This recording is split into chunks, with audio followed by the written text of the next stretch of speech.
Hello, Ryan Friscio. Week 7 Shark Tank. Um, I'll go into a little bit more depth with the Shark Tank stuff because I know that you didn't fully understand what uh, the professor was talking, what me and him were talking about his ideas and improving on what we already had. So the original idea that I came up with coming in was, the video.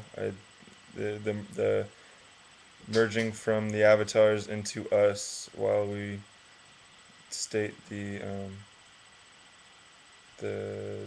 kind of essay that our artist wrote, and uh, it was basically what he was saying to improve on was add like participation from other people. So what he wants to do is, and I think it's a great idea, is to have random people or people from the class or people from anywhere or that's already on Second Life take on a avatar that looks nothing like them, and that's if they're skinny, really overweight, or something that's not them, and have them walk around and interact with people for about an hour inside the world, and then do comments on what they felt about their experience, and have those roll either during or after the video, or put somewhere in the gallery if we were going to do a full gallery, which I think is still a possibility because, like you guys said, the week 9 is the video project, so that would work there. So we'll start doing a full gallery, which needs to be talked more about.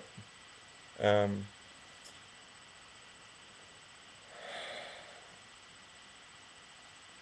so I guess just talk about the reading.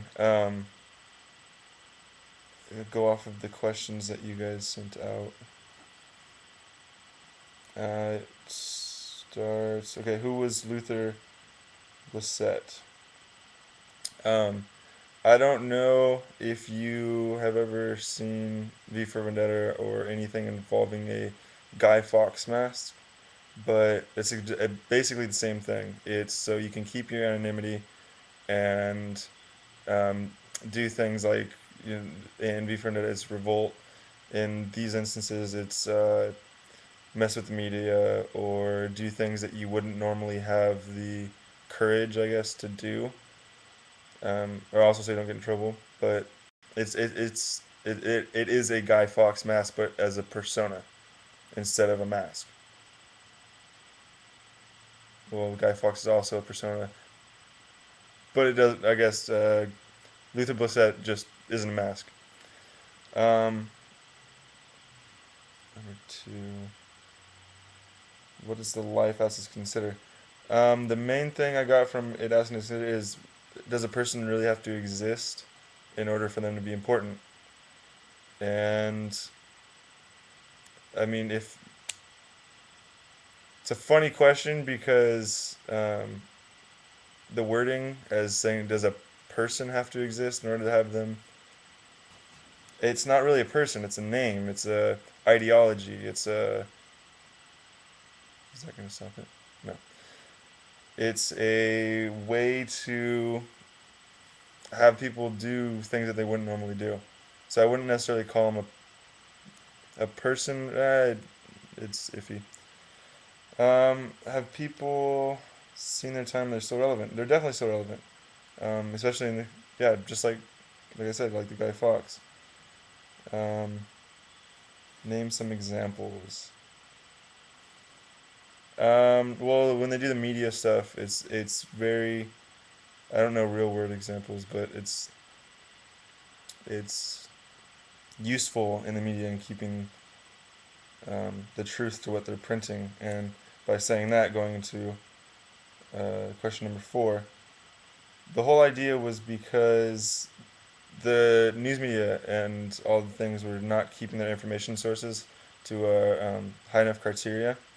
or looking into their stories, so it was kind of keeping them honest. And the um,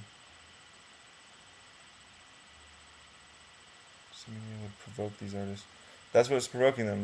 They can hear like a non-substantial little excerpt from somebody saying this happened, and they would immediately take it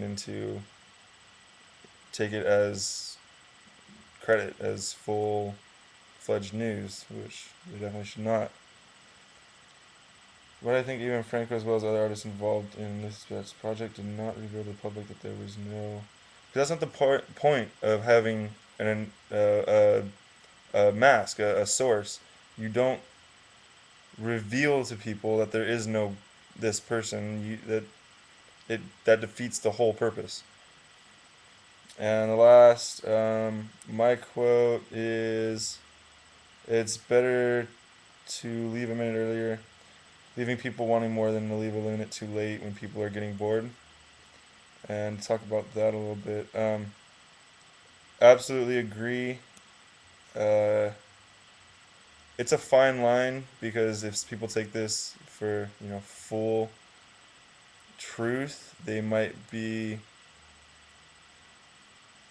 tempted to not leave enough, not tell enough, and it has to be very skillfully done because leaving that just at that right time, wanting people or leaving people wanting more, and pushing the boundary is really hard to do especially when you're the speaker. If you've ever taken a communications course, it's hard to know, um, just by judging people's expressions or anything like that.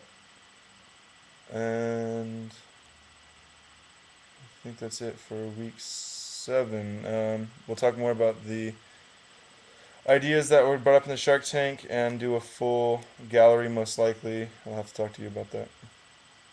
Thank you.